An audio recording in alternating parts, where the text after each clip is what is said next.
Go.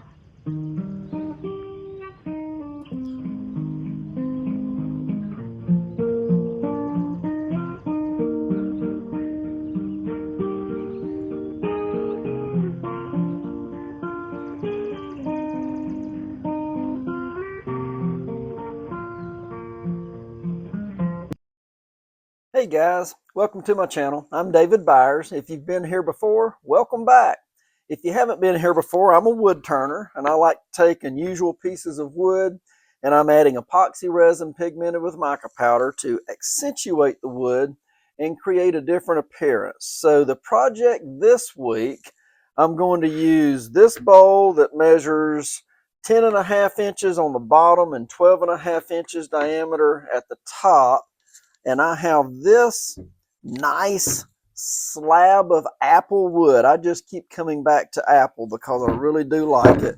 I've already cut it down on the outside using my chainsaw and my bandsaw to get it to fit, but it's going to have some outstanding character.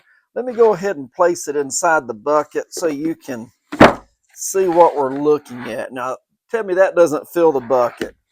Fills it up so much that I'm going to come back around and I'm going to add a rim of plastic held on with hot melt glue to extend the height just a little bit more, because I want to pour this and make it a little bit deeper if I can. And when I pour it this time, I'm going to use this pigment from Pearl-Ex. It's called Super Copper. If it was any more copper, it would have Abraham Lincoln's profile on the front of it, just like a penny. I mean, this is a very, very copper appearance, and I just think it's going to accentuate this piece of wood perfectly. So I'm going to hit it with my wire brush, clean up all the loose debris. I'm going to keep some of the bark on it. Here, I got to take it back out. This thing's heavy. I got to show you. I'm going to zoom in here just a little bit. I'm going to keep some of this bark that coming off of this apple tree. I do believe this was a crab apple tree that came from my parents' house. That bark to me kind of looks like elephant skin, and I want to pick up some translucent epoxy in that area to see if I can accentuate that coming through the epoxy also. So I do think this is going to be a fun project this week. Let me clean it up and then we will get it into the bucket and we will add some epoxy and run this one through the vacuum chamber and the pressure pot. So hope you like what we're doing this week. Please guys, give me a thumbs up and subscribe to my channel so you can see more projects just like this one. Let's get to it.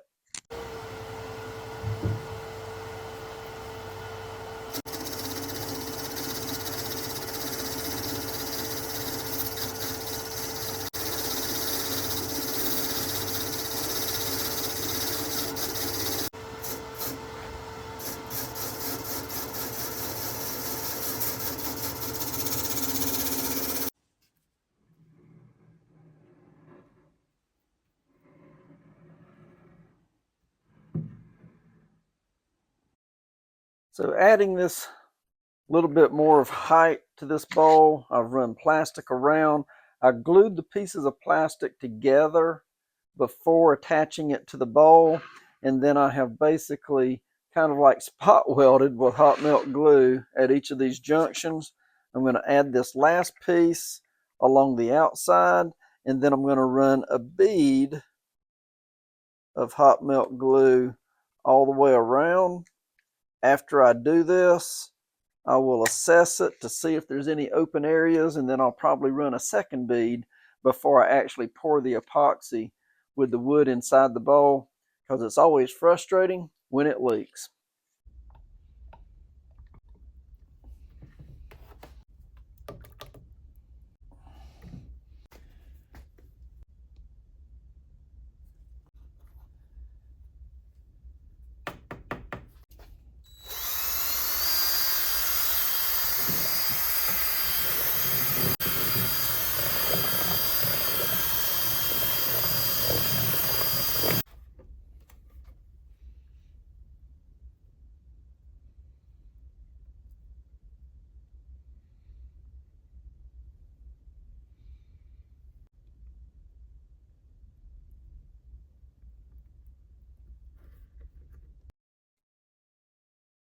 The first pour was 1.5 liters, and it's going to take a second pour, and it's also going to be 1.5 liters.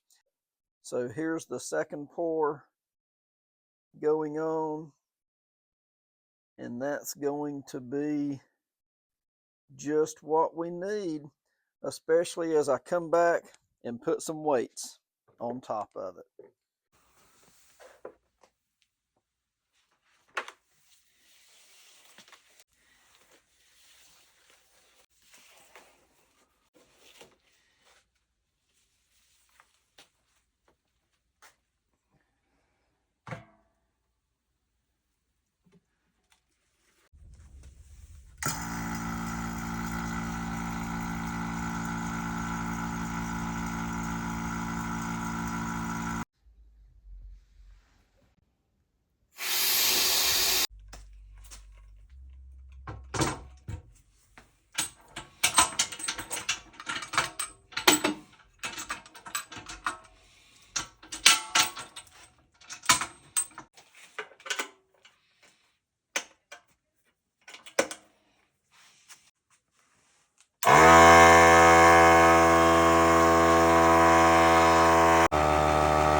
All right, so check out what we've got here. You know, when we poured this up originally, the level stood up higher against the plastic, and it sucked back down into the wood. It basically sucked back down level with the upper rim of the plastic bowl, and that was to be expected. We knew that was going to happen, but I was trying to create some more height. What I didn't want to have happen was it drop down below that level of the rim of the bowl, because then that's going to be reducing how much of the bowl that we're going to finish with. So I am going to use my torch. I'm going to soften up some of the hot melt glue. I'm going to take that pair of pliers that you see over there, my hammer and screwdriver, and I'm going to bang the crap out of this thing, and I'm just going to have to rip this bucket to get it out. So excuse me for just a minute while I do that, and then I'll show you what it looks like once we rip all this out.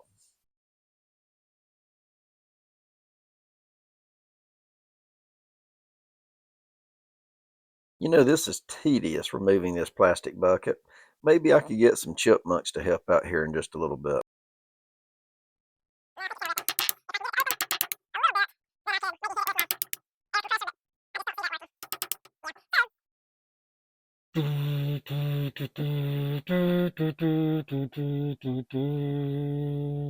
Yes, it was death of a bucket.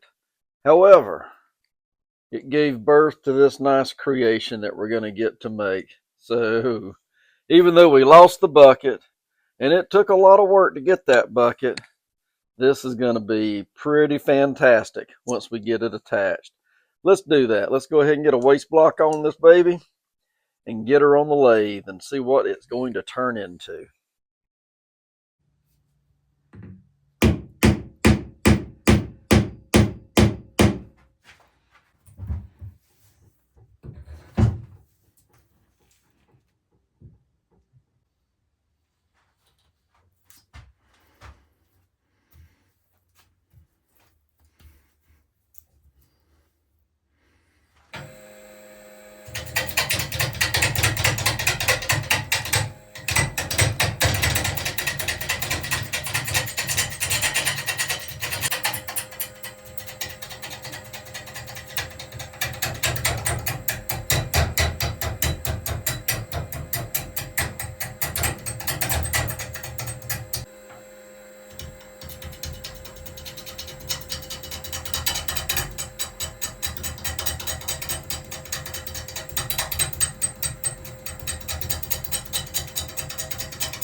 All right, taking a pause for just a minute here. I want to catch you guys up. I want to show you a couple of things.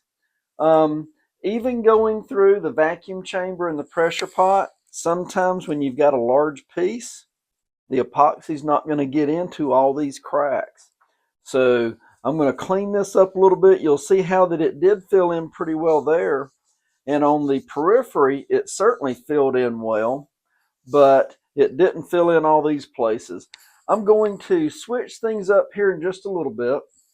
I'm going to clean off this sharp edge as I do this, but I'm going to transfer this to my 14-inch lathe, which I still have the steady rest and the coring system that I can use with that. I'm not going to show me switching it over, but I will show me taking the core out of the middle of this one as after I clean this up a little bit better so it'll make a nice cut. It's just going to be too pretty of a bowl for me not to get a core. I don't want to waste all this stuff on the inside.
In the previous video, you saw that I flattened out the edge and cut these channels, 3 different channels in the top of the rim.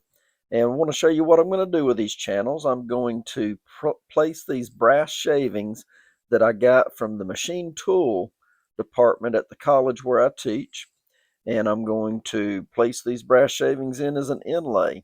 Now, most of the time, what people are going to use to seal their inlay into the channel is going to be CA glue, either thin or medium. But I'm actually going to use epoxy. I'm going to use fast set resin from Designer Epoxy, and I'm going to use the crystal ice. There we go, the crystal ice mica powder. I've had a lot of success with this. I've done some bowls as the main color with this crystal ice white, but I'm going to use just a little bit of pigment with the fast set resin, let it soak in to hold it in place, and then I'll come back and I'll trim this all out as we finish out the bowl. So just a little something that I thought extra that I would add to it, and seriously, I can't wait to see it when it's finished, because I do believe it is going to be spectacular. So let's tuck all these brass shavings into these channels. I'm not going to show this whole thing because it's just going to take up video footage, but I will show you what it looks like as I get it all in position with the resin in place, holding it in place. It's going to look good. Just a little bit more, tap, tap, tap, spread it all out, fill in these channels, and then smooth it out. Did I mention that these brass shavings are sharp? Can't tell you how many times I've stuck these things in my fingers, and yeah, they'll make you bleed if you're not careful. Just have to be careful. So let's tuck out this last little bit here, smooth it off, and then we'll come back and we'll place the resin. And I am absolutely not going to show you all of this. I'm just going to show you how I'm mixing it up and then just drizzling it through the channels on the top. I actually mixed 5 different times in the little tiny cups here because I didn't want to mix too much at one time, because this is fast set resin, but it's set still slow enough that it has time to soak into the channels, holding everything in position. It was messy, so give me just a second. I'll show you what the final product looks like.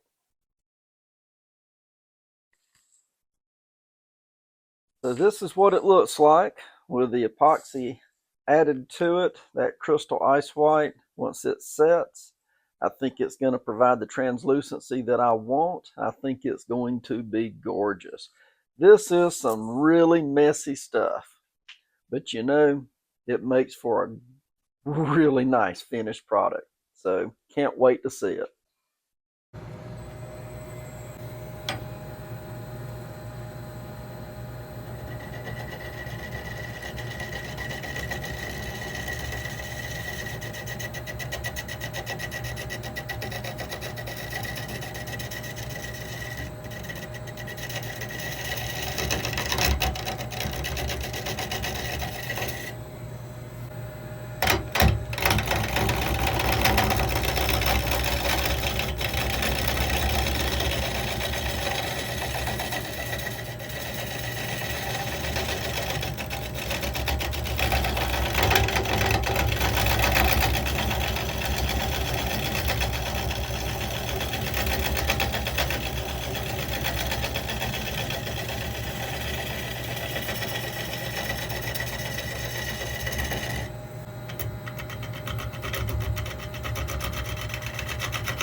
All right, guys, so let's close this one out.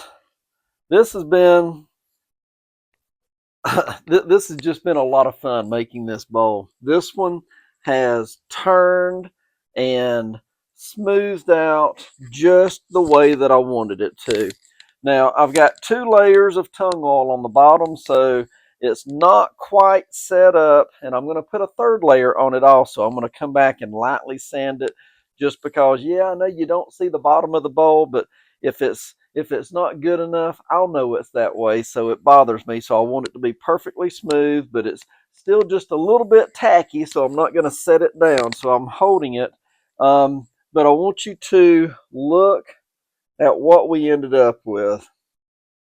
That apple is just beautiful wood, and I'm tickled with how the epoxy looks in these different areas. I don't know if you can see this little bit of bark that was left behind on the inner rim there. And then this, if you remember at the beginning of the video where I left the bark that I said looked kind of like elephant skin, this turned out fantastic. This just looks like you've got 2 sides here with this crevice and just lava flowing right over that bark area. That just looks fantastic to me. And the brass channels that we put in, those came out nice and smooth. This is one of my favorite pieces that I've made.